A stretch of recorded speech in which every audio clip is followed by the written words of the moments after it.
欢迎来到热点新闻频道，请订阅并关注以获取最新资讯。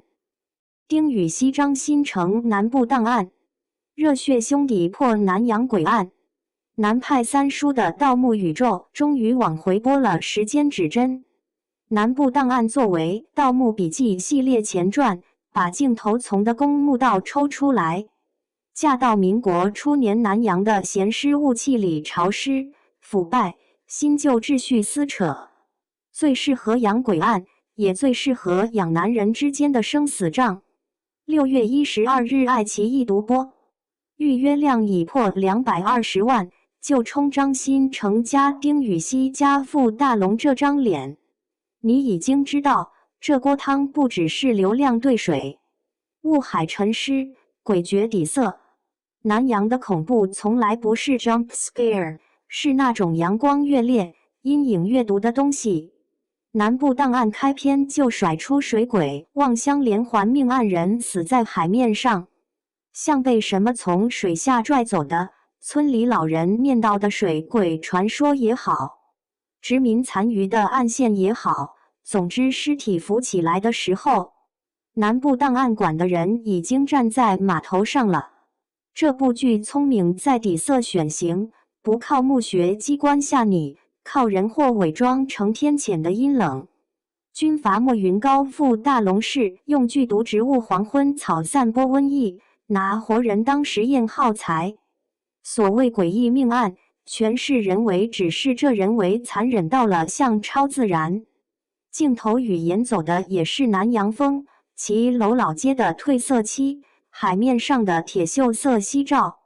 审讯室里吊扇转出来的嗡鸣，湿度会从屏幕渗到你手腕上。双峰咬合，盐虾搭档。张新成是张海岩，本名张海楼，外号南洋第一快刀，刀片耍得利落。性格是那种嘴碎、皮，表面什么都不在乎，真到关头第一个挡刀的类型。丁禹兮是张海霞，智囊担当，冷静克制，是搭档的刹车片也是方向盘。两人一起被养母张海琪收养，名义上是档案馆秘密探员，实际上更像从小打到大的亲兄弟，互骂张海霞你脑子进水河，把后背交给对方，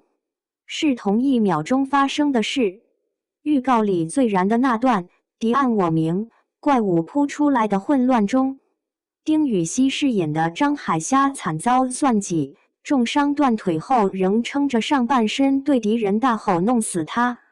下一秒，张新成推着他的轮椅往前冲，这一幕把全剧的调性定死了。不卖腐，不撒糖，卖的是你废了我推你，你动不了我就是你的腿的硬核羁绊。盐虾小分队不是 CP 标签，是战壕逻辑，战损蝶变，破碎锋利。说丁禹兮这段最值得盯。张海霞这个角色，原著粉心里有个很重的砝码，他不是传统意义的强，他是聪明人被世界打折之后仍不弯的那类强。剧版给了一条更狠的身体线，从意气风发的探员遭暗算瘫痪，战损觉醒双人格设定，温柔冷静的白虾 vs 暴力腹黑的黑虾。丁禹兮要演的不只是受伤的英雄，而是一个人发现自己连站起来都做不到时，怎么用别的部位长出獠牙。预告里他坐在轮椅上，军装裤管空荡荡那段，嘴角还挂着笑，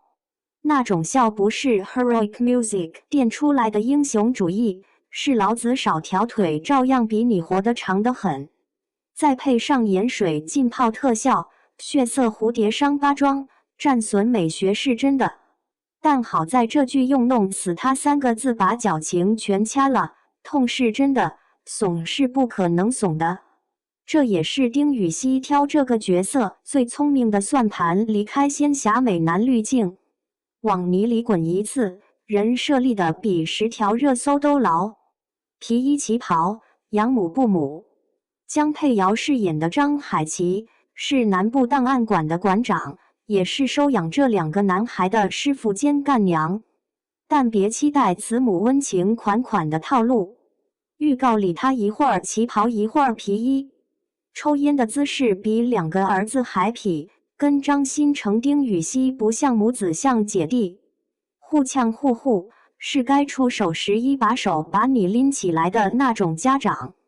这种关系写法其实更难，养母不是用来哭坟的，它是整个南洋小分队的纪律和底线。张海琪的存在让盐虾之间的兄弟情不至于飘，因为有个人站在高处，替他们记着你们是谁的人。江佩瑶这几年以爱为营、爱情而已等，攒的那种好看但不抢戏的分寸感，放这儿正好。他不需要每集 C 位，但他一站那儿你就信这个档案馆有主心骨。黄昏毒草，军阀棋局，主线阴谋不复杂，但是够脏。军阀莫云高借黄昏草的毒素制造瘟疫幻觉，操控人口，清除异己，猎杀海外张家人，所有诡异命案都是棋盘上的落子。也就是说，南部档案表面上拍的是探员查案，骨子里拍的是乱世里一小撮清醒的人怎么用血肉之躯去赌一个系统性的恶。傅大龙坐镇反派这事本身就像一包定心丸，他不需要咆哮，只要坐在那儿，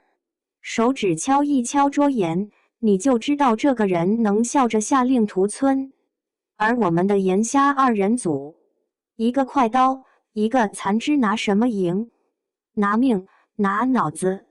拿你弄不死我就爬回来再捅你一刀的执念，这才是前传该有的气质。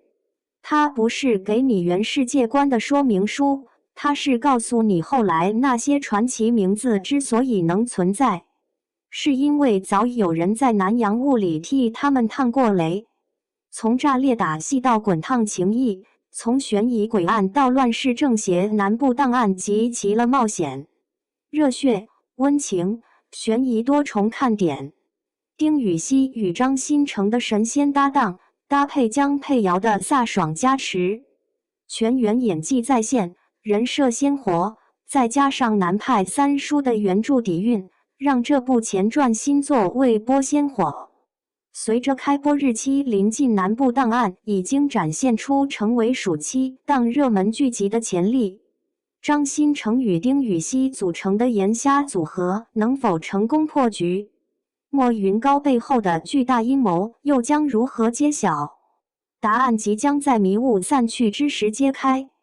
对于喜欢悬疑、冒险和兄弟热血故事的观众来说，南部档案无疑值得期待。